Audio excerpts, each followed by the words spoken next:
They thought they were hunting prey. They thought they could storm onto my land, waving fake badges and barking orders, and scare me into submission. But they didn't know who I was.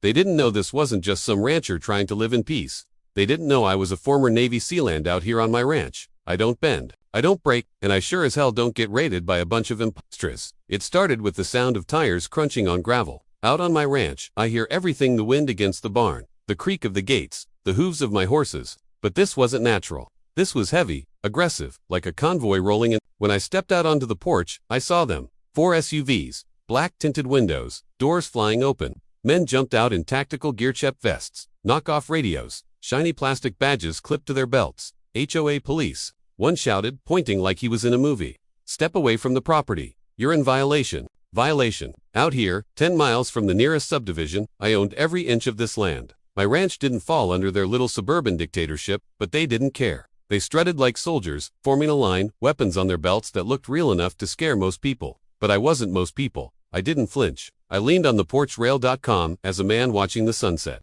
"You boys lost?" I asked, voice steady, cold. They puffed up, thinking their numbers and fake uniforms gave them power. "We're here to seize property," the leader growled. "You've ignored HOA demands. This land now belongs to the association."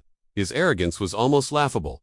But his mistake: he thought intimidation worked on a man who has kicked down doors in war zones and faced enemies who actually knew how to fight. I let them push further. They spread across my yard, shouting about bylaws, pointing at my barn, even walking toward my stables. My horses snorted nervously, sensing the tension. That's when I stepped off the porch. My boots hit the dirt with a sound that silenced everything. I moved slow, deliberate, every muscle coiled. And for the first time, their bravado cracked. "Back away," I said, low and sharp. "This isn't your battlefield." One of them laughed nervously, trying to cover his fear. "We're the HOA police. You don't tell us what to do." That was his second mistake. His first was coming here. I closed the distance in seconds. A SEAL doesn't waste time with threats, we act. My hand snatched his fake badge, ripping it clean off his chest. Up close, I saw it for what it was. Stamped tin, cheap as toy jewelry. I dropped it in the dirt between us. "This badge," I said, voice like gravel, "isn't power. And out here, without power, you're nothing." His buddies shifted, hands twitching near their weapons, but I was already ahead. Training kicked in.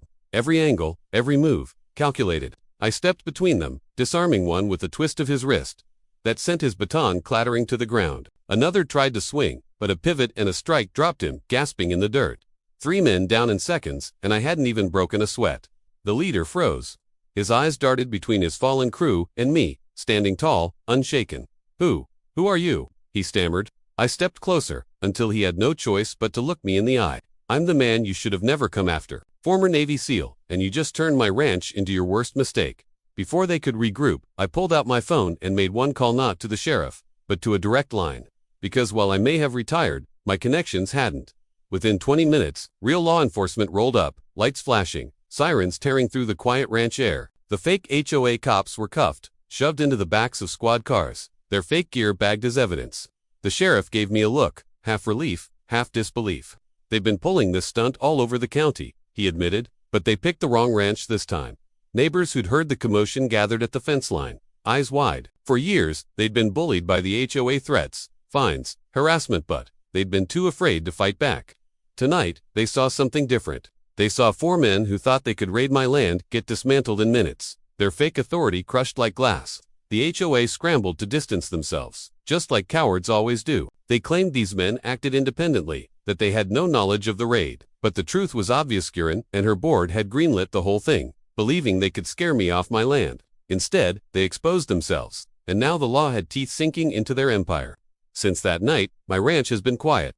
No SUVs, no fake cops, no knocks. In the dead of night, when I ride the fence line at dawn, the horizon glowing orange, I know they won't come back. And if they do, well, I've faced enemies far worse than entitled bullies in cheap uniforms. The HOA thought they could raid a Navy SEAL. They thought numbers and fake power meant control. But what they learned the hard way is this.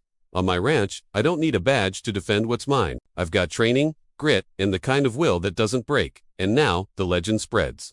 Neighbors talk about the night the fake HOA cops tried to raid my land and walked away in cuffs.